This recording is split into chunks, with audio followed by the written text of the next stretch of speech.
خانم فریبا کمال‌آبادی 50 ساله، روانشناس و مادر 3 فرزند. قبلا هم 3 بار دستگیر شده بودند. پدر ایشان هم که دکتر هستند زندانی و شکنجه شده‌اند. آقای جمال الدین خانجانی 80 ساله، صاحب کارخانه آجرسازی، پدر 4 فرزند و 6 نوه. صدها نفر در کارخانه او کار می‌کردند، ولی در سال 1980 مجبور شد که کارخانه را ببندد. ایشان در سال 1984 عضو محفل ملی ایران بودند. خانم ایشان زمانی که ایشان در زندان بودند فوت کردند. آقای عفیف نعیمی 51 ساله، پدر 2 فرزند. ایشان کارخانه دار بودند و آرزویشان این بود که دکتر شوند، ولی اجازه ورود به دانشگاه را نداشتند. ایشان به عنوان مشاور قاره‌ای خدمت نمودند. آقای سعید رضایی 54 ساله، مهندس کشاورزی، پدر 3 فرزند. ایشان چندین کتاب نوشتند. به علت محدودیت‌های کاری مشغول به نجاری شدند. خانم مهوش ثابت 60 ساله، لیسانس روانشناسی، معلم و مدیر مدرسه، مادر 2 فرزند. 15 سال به عنوان مدیر مؤسسه بهایی برای تحصیلات عالی خدمت کردند. آقای بهروز توکلی 61 ساله، مددکار اجتماعی، پدر 2 فرزند.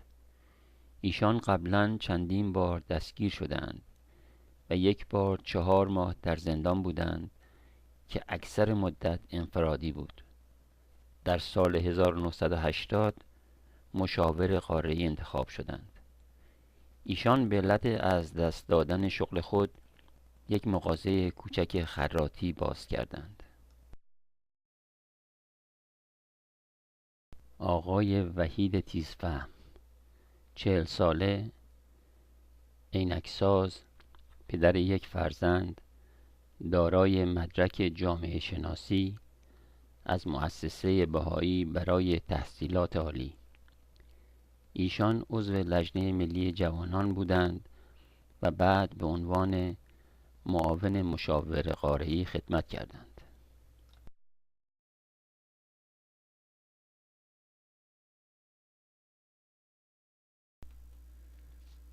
والله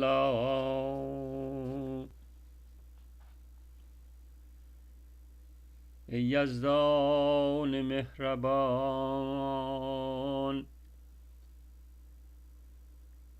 یارانت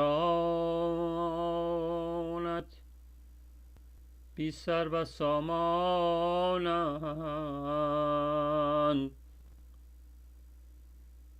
و دوستانت اسیر در دست عوانان.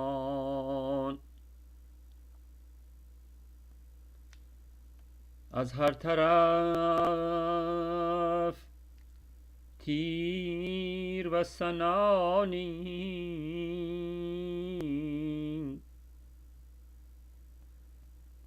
و از هر شخصی زخمی بی امان. با وجود این سرگشته کوی تو اند و آشفته موی تو و دلداده روی تو. هر بلایی را بلا دانند و هر دردی را درمان شمرند.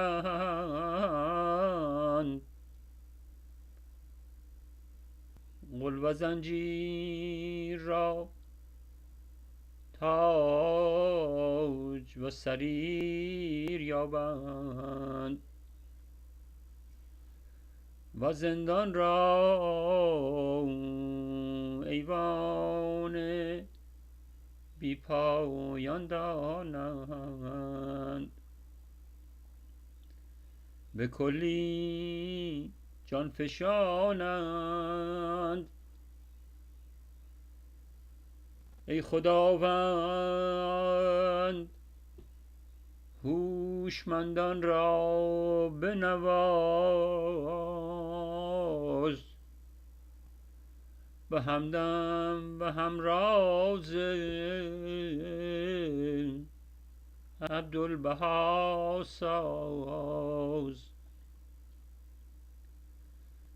تا کل جان و دل در کف گرفته نثار درگاه تو نماییم